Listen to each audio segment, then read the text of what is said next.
Всем привет, народ! Сегодня будем обсуждать Telegram-бот Hamster King. И это Telegram-бот, который меня зацепил. В принципе, мне он очень нравится. Я играю здесь по фану, не жду какого-то мега аирдропа, что мне здесь будут платить какие-то деньги, токены раздавать. Я просто играю по фану, потому что мне нравится. Нравится их задумка, вот именно это.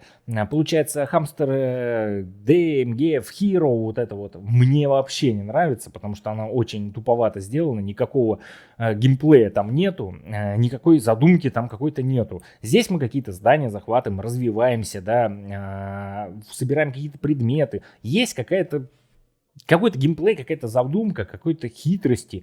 Вот. И сегодня я такой человек, который не может тратить очень много времени на изучение той или иной информации. То есть я не проходил, получается, закрытое бета-тестирование этого проекта. Я не участвовал в закрытом бета-тестировании. Это вот сейчас у нас открытое, получается, бета-тестирование. То есть это еще не альфа-версия и это не основная игра. Мы здесь пока еще типа тестируем. Они пробуют на нас, на большом комьюнити, свой вот этот проект. Ну и мне он уже пока нравится, меня он устраивает, так что я в него играю. Но я не могу собирать очень много информации, узнавать все тонкости. Так что я снимаю этот ролик для того, чтобы вы мне подсказали, что и как нужно поступать. Возможно, я чего-то не понимаю, либо какой-то информации не знаю. Смотрите, в чем заключается суть. У нас же здесь есть, в любом случае, мы выбираем страну, выбираем город, да, и вот здесь есть закрашенные синие и красные там квадратики. Что заключается вот в этих синих и красных квадратиках? Я до сих пор понять не могу, что здесь находится вообще. То есть это выбранные локации, либо какие-то другие локации. Вот, то есть я нахожусь в красной локации, получается. Я ее выбрал. То есть красные локации — это где находятся люди. Но я не думаю, что вот кто-то выбрал Москву и где-то на окраине. То есть в центре Москвы уже, как мне известно, уже люди писали в комментариях, что они прям вот здесь вот в Кремле сидят уже. Но я их не вижу. Они меня не видят. И как будет происходить у нас взаимодействие между игроками? Потому что, как описывалось все это изначально, что мы здесь будем все равно соревноваться между собой. И если мы здесь перейдем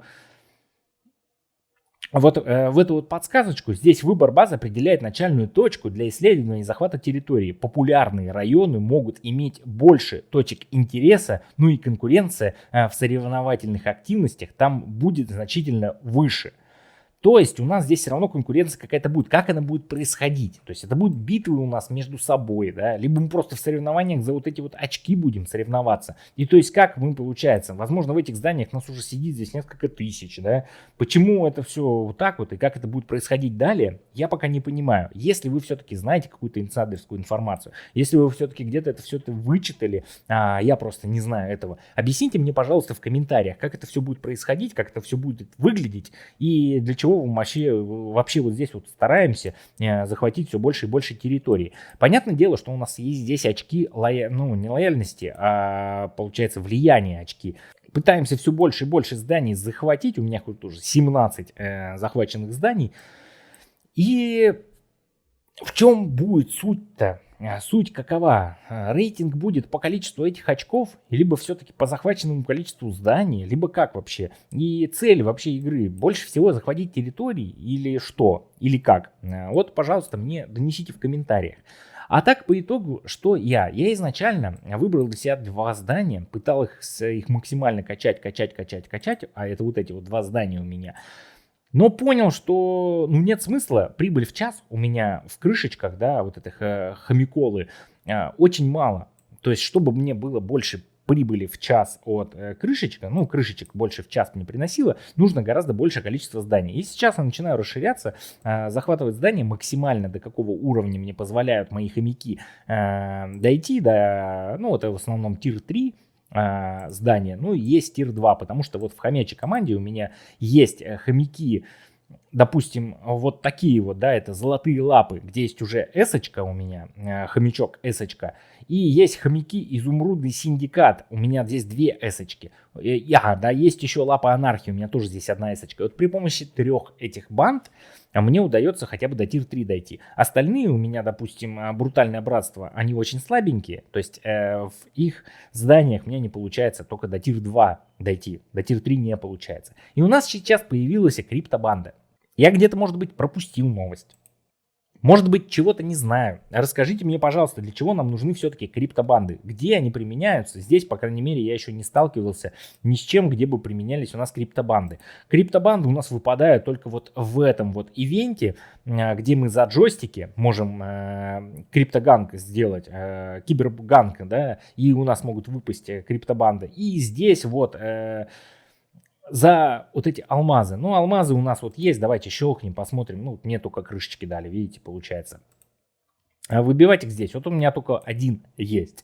Далее, что изначально я думал, что все-таки нужно упираться в развитие более высокого уровня хомяков своих. И, ну, по крайней мере, если кто-то из вас до сих пор не знает, я расскажу вам такой секрет, который я узнал уже почти вот недавно, что вот эти хомяки у нас зеленые, да, которые Б-хомяки, при повышении их уровня нам дают всего там по 3, 4, 2 увеличения мощи нашей банды.